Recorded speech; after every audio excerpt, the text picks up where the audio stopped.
由香港去上海住咗一晚，第二日就一早喺上海坐咗大概4個鐘頭嘅飛機去到麗江。落地之後，我哋先去攞車。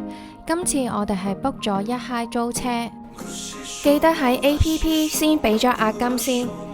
如果唔係，又會喺鋪頭入邊花更多嘅時間去辦理手續。由朝早4、5點出發去機場，到依家已經中午嘅時間，都冇點食過嘢，太肚餓啦，所以依家第一站先嚟到麗江古鎮嘅雲雪麗填飽個肚。午餐嘅時間人都幾多，要等大概3張台先會有位。等候嘅時間可以喺餐廳自帶嘅小院影下相，呢度亦都種咗唔同嘅鮮豔奪目嘅植物，加埋納西族嘅建築，好有雲南特色。先食個酸奶，奶香好濃郁。呢個豆腐微微炸過，好吸湯汁。泡飯配搭黑松露、雲南菇菌、蝦仁，鮮味好濃郁。串燒同埋小炒肉都好好食。呢個菜用涼拌嘅做法好好食，好清爽，加埋當地嘅菇菌，入口好香。上嚟餐廳屋頂嘅位置可以見到雪山。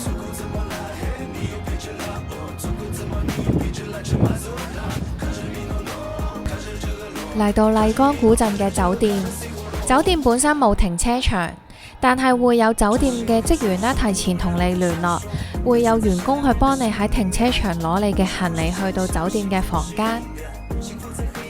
住宿嘅過程有咩需求都可以通過微信即時同佢哋聯絡。酒店嘅建築同埋庭園佈置都好有特色。住宿嘅費用大概係1萬港幣1300蚊包早餐。訂嘅房型係粵雪山觀景露台大床房，面積大概係46平方米，浴室乾濕分離嘅設計，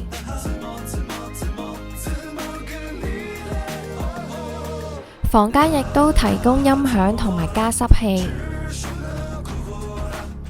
仲有免費嘅飲品同埋小零食，仲有雲南特產嘅鮮花餅。房間直接可以睇到雪山，喺酒店屋頂望出去嘅風景亦都好靚，可以望到玉龍雪山。天氣好嘅時候，仲可以望到日照金山。住客喺下午茶嘅時間，可以喺房間或者屋頂享用一份免費嘅蛋糕同埋2杯飲品。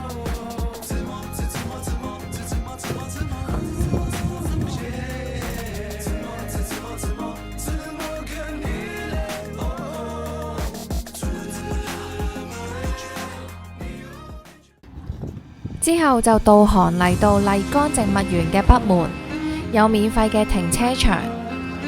喺大經幡外面支付9蚊嘅門票，就可以打卡呢個大經幡。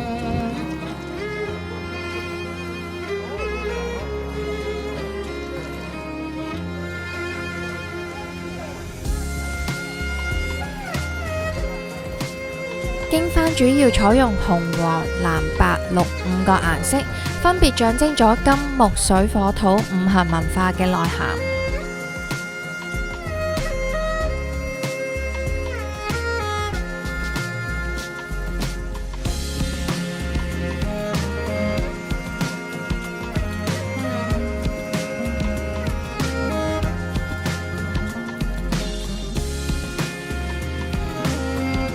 風吹經幡，幡動福至。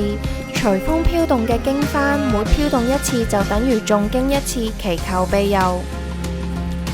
呢度仲有木屋氣球嘅佈景，加上玉龍雪山嘅背景可以影相。晚餐呢間餐廳嘅裝修復古典雅，好有氛圍感。嗌咗個原味鍋底嘅牦牛火鍋。仲有呢個當地特色嘅青稞餅，帶有淡淡嘅糯米香，口感形容可以話係有啲 Q 彈同埋軟糯，味道唔甜唔流，啱啱好。夜晚酒店仲有篝火晚會同埋 KTV 可以唱歌，仲有免費嘅中式糖水同埋飲品。呢間酒店嘅體驗同埋氣氛都好有特色。嚟到麗江必須要試下呢個過橋米線。呢間渣渣米線好出名，店員會先介紹擺放配料嘅先後次序。配料有鮮肉、鵪鶉蛋、羊肚菌、蟲草花同埋青菜葉等，到最後先放米線。湯底濃得嚟唔會漏，整體嘅味道都唔錯。一份米線嘅價錢大概係人民幣86蚊。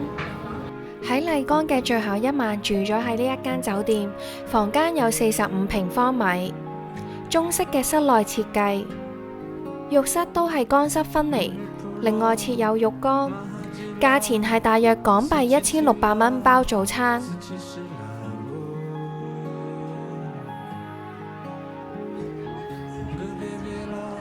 麗江古城依山傍水而建，以四方街為中心，石板街嘅兩邊都有唔少嘅寶藏小店。呢度有唔少嘅服裝店、賣茶葉咖啡同埋一啲有趣嘅手工製品嘅雜貨店。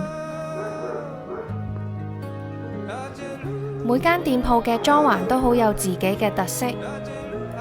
呢間餐廳嘅門外就種咗唔少嘅鮮花佈置，門外亦都掛咗唔少嘅對聯。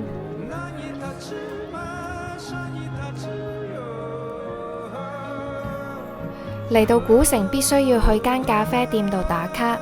呢間咖啡店嘅飲品種類都幾多，樓下嘅座位亦都非常之有特色，無論室外同埋室外嘅位置都好舒服。屋頂嘅位置只可以影相，成個屋頂都種滿住鮮花。屋頂嘅另一邊就可以欣賞到玉龍雪山嘅景色。